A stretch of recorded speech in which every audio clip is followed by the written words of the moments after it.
Eso no significa que Boluarte o los exministros quedan excluidos de algún tipo de responsabilidad legal. 2023 y vamos a conocer cuál es la opinión de la defensa legal de las víctimas de estas movilizaciones. Estamos conectados ya con Carlos Rivera, abogado del Instituto de Defensa Legal, que va a darnos su opinión en torno a este archivamiento de la denuncia constitucional contra la presidenta de la República, Dina Boluarte, y otros exministros por estas movilizaciones. Muy buenos días, bienvenida Exitosa. Buenos días, un gusto de conversar contigo. Muy buenos días. ¿Cuál es su opinión frente a lo que ha publicado el premier Gustavo Adrianzen, mencionando que poco a poco la justicia se abre paso? Mira, a ver, dos apreciaciones, ¿no? Una sobre el contenido de la disposición, que ciertamente hasta el día de hoy no nos han notificado. Entiendo que tiene fecha de hoy día, pero lo que la Fiscalía de la Nación está haciendo me parece que es, en términos jurídico-penales, lo correcto. ¿Por qué razón? Porque es correcto, y eso lo hemos venido diciendo desde el inicio de la investigación, que los sucesos que se van produciendo desde el día 8, 9, 10 de diciembre del 22 hasta mediados del mes de febrero del año 23, es decir, los homicidios que se produjeron como consecuencia de las protestas, en realidad, bajo ninguna circunstancia podían haber sido calificados como delito de genocidio, que es un delito contra un crimen internacional que amerita un tipo de decisión delictiva que sin duda alguna no encontrábamos que existiera en el curso de los acontecimientos ni en las decisiones que había tomado la presidenta Boluarte o los ministros o exministros del Interior o de Defensa. Y por lo tanto, me parece que la Fiscalía, estando más o menos próxima el cierre de la investigación, está tomando decisiones para hacer una suerte de saneamiento del curso de la investigación. Y me parece que un dato importante, una decisión importante que debía tomar necesariamente la Fiscalía es justamente desestimar y cerrar en términos procesales la investigación por el delito de genocidio. Eso no significa que Boluarte o los exministros quedan excluidos de algún tipo de responsabilidad legal, ¿no es cierto?, respecto de los homicidios.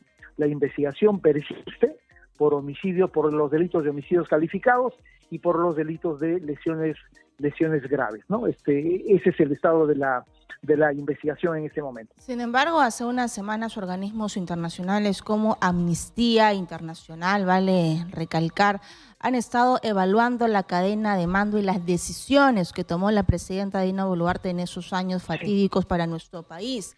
Pero además recordemos que otros organismos como la Comisión Interamericana de los Derechos Humanos exigió que se tenga a profesionales especializados en derechos humanos para poder evaluar, en este caso fiscales, y poder conocer finalmente la verdad de lo que pasó en esos años. ¿Se ha cumplido con ese mandato, con ese pedido? Mire, a ver, te diría, primero sobre lo del informe de Amnistía, efectivamente me parece que el último reporte de Amnistía lo que hace es presentar un análisis desde mi punto de vista absolutamente válido respecto de las decisiones, las órdenes superiores que se emitieron para que se produzcan estos asesinatos, ¿no?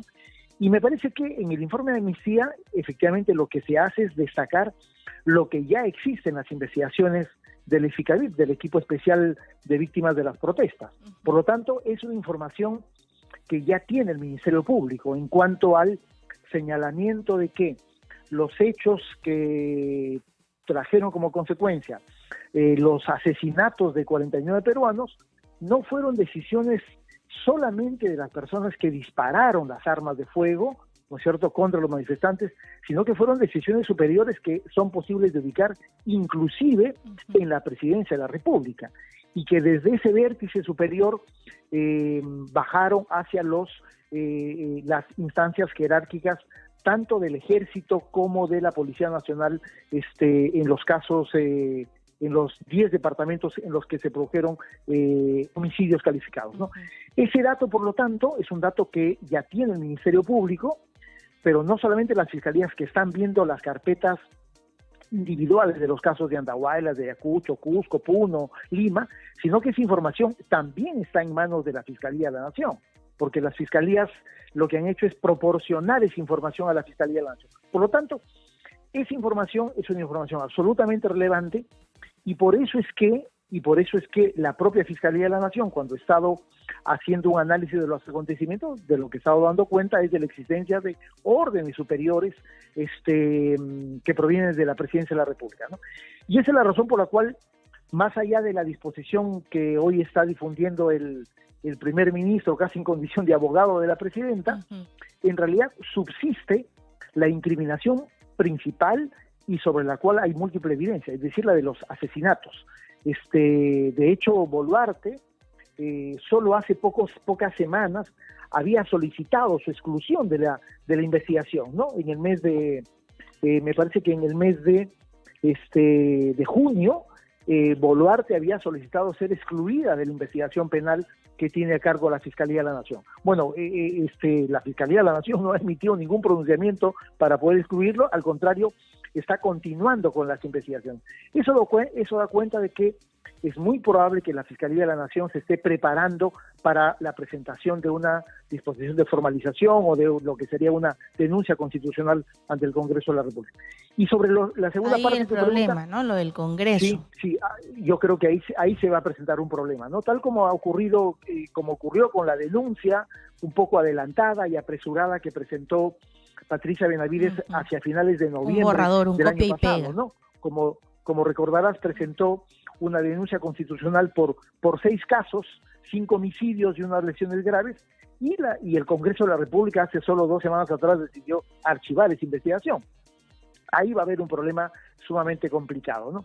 Y te comentaba sobre la segunda parte de tu investigación, efectivamente, o de tu pregunta, efectivamente la CIDH solicitó u ofreció, yo diría, un equipo especializado de investigadores, pero mira, me parece que hasta este momento el curso de las investigaciones a cargo del equipo especial de fiscales es un curso para nosotros como abogados de la víctima satisfactorio. De hecho, la Fiscalía la semana pasada informó que en 20 casos ya ha emitido disposiciones de formalización, es decir, está comenzando a cerrar las investigaciones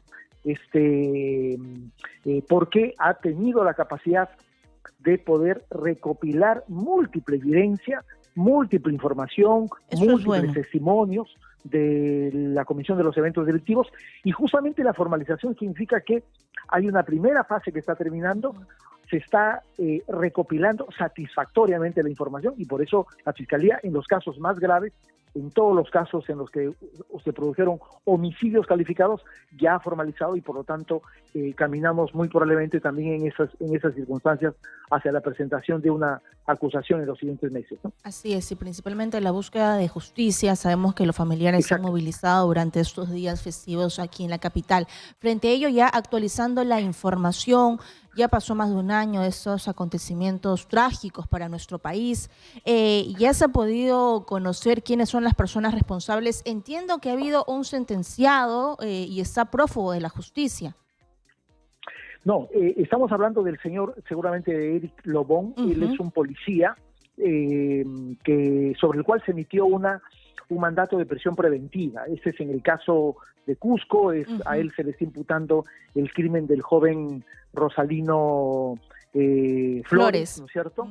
La próxima semana se va a producir otro requerimiento de prisión preventiva en un caso del homicidio de Denilson Guaraca, el joven asesinado en Andahuaylas el 9 de febrero del año pasado. Es decir, ese es el sentido de lo que menciono, que las investigaciones han estado avanzando a pesar de la muy poca o nula información que la policía ha venido proporcionando. La Fiscalía ha tenido la capacidad de poder inclusive lograr la identificación de los que han perpetrado materialmente los crímenes.